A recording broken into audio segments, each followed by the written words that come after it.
Shalom Lekulam. Hello everyone. Okay, it was not on my calendar to do this video, not at all. But I woke up this morning and I saw photos of the Oscars last night, and I knew that for Zion's sake, I could not be silent. Not about this. It was too big of an issue.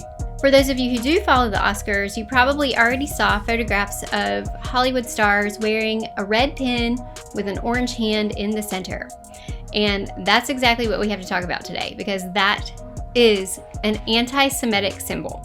And I'm not even exaggerating. You all, it is so horrid and anti-Semitic. When you know the origins of it, you'll understand where I'm coming from, okay? The pin is from an organization called Artists for Ceasefire.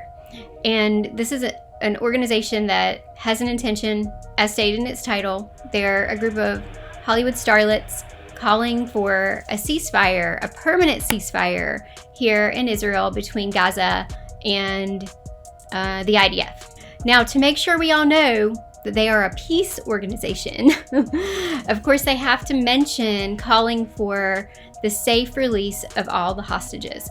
And while I appreciate that sentiment, I cannot hear that from someone wearing a symbol that is anti-Semitic. And this isn't the first time that I've seen this symbol. It's starting to become more mainstreamed by the pro-Palestinian community. And so as I share this today, we need to mainstream, those of us who stand with Israel, we need to mainstream what is truth. The other occasion where I saw this same symbol in action was back at the end of October. During a congressional hearing, a group of protesters entered into the meeting, lifted their hands painted red into the air, and yelled at congressmen that they were murderers. And it is not a coincidence that this is a reoccurring motif that is happening from the pro-Palestinian community. I do think there's probably a lot of people out there who sincerely do think a ceasefire would be in the best interest of everyone, and they have no clue what it is that they're actually standing for when they wear this pin or when they paint their hands and wave them in the air.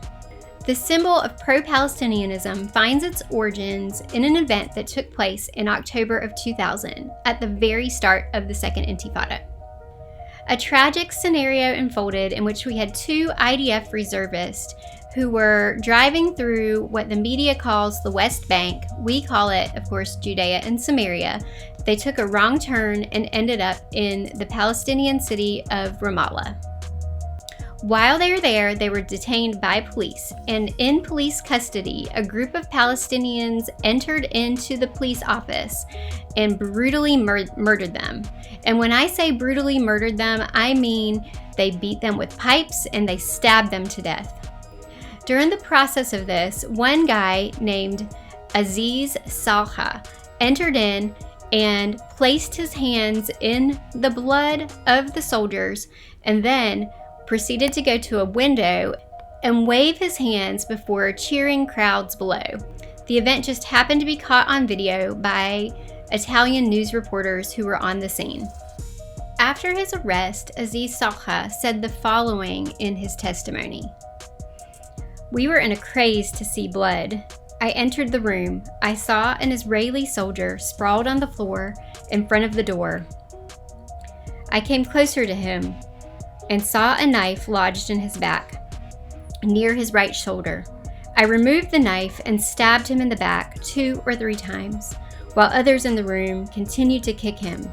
I put my hand over his mouth and the other over his shoulder in order to strangle him. I saw that my hands were drenched with blood, and so was my shirt. So I went over to the window and I waved my hands at the people who were in the courtyard." Salha was arrested in 2001, and he served time in prison until the Gilad Shalit prisoner swap, in which he was released. But to this very day, the images captured on that day when Salha waved his bloody hands in the air celebrating the murder of 2 IDF reservists have become symbolic both within Israeli and within Palestinian culture. To one, it represents resistance and victory. To the other, it represents the memory of a traumatic murder inspired by nothing other than anti-Semitism.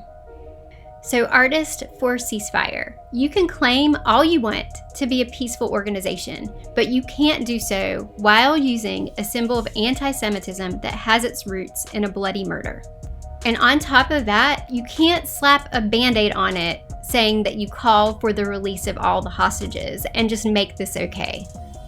For those of us who stand with Israel, we need to know where this symbol comes from, and we need to be able to share with others its anti-Semitic history. And not only that, but you know what's really wild is that they chose to wear it on the first day of Ramadan. You guys, what's happening here in the Middle East, we can put Western terminology on it all we want. We can say that this is about Palestinian self-determinism, but it's not. This is about jihad, and we have to choose this day whom we will serve. And if you truly want this war to come to an end, rather than calling for a ceasefire, which those of us here in Israel all understand to be just a time for Hamas to restock and resupply weapons, what you need to be calling for is the full surrender of Hamas. And rather than blaming Israel for the condition of the civilians, why not pressure Egypt and Jordan to open their borders and let their extended family come in and seek refuge with them while Israel handles Hamas once and for all? And do not be fooled. This red hand, which I know they say is orange, but we know it's red. We know where it comes from. It is not a symbol of peace. And this organization, by promoting it, is not a peaceful organization that is partnered with an anti-Semitic spirit on the first day of Ramadan. The whole situation reminds me of Isaiah 59:14. Justice is turned back and righteousness stands far away, for truth has stumbled in the street and uprightness cannot enter. Truth has fallen in the street, but I have confidence that a lot of you are willing to pick it up and put it back where it belongs. Let's make sure the world knows what the truth behind this particular symbol is, and that it's not a symbol of peace, but instead it is actually a symbol of violent anti-Semitism. Okay, I'm Callie Mitchell. For Zion's sake, I will not be silent. I hope you won't either, so please make sure to like, subscribe, turn on the notification bell, and share this video with others so they can know the origin of this red hand. All right, see you all next video.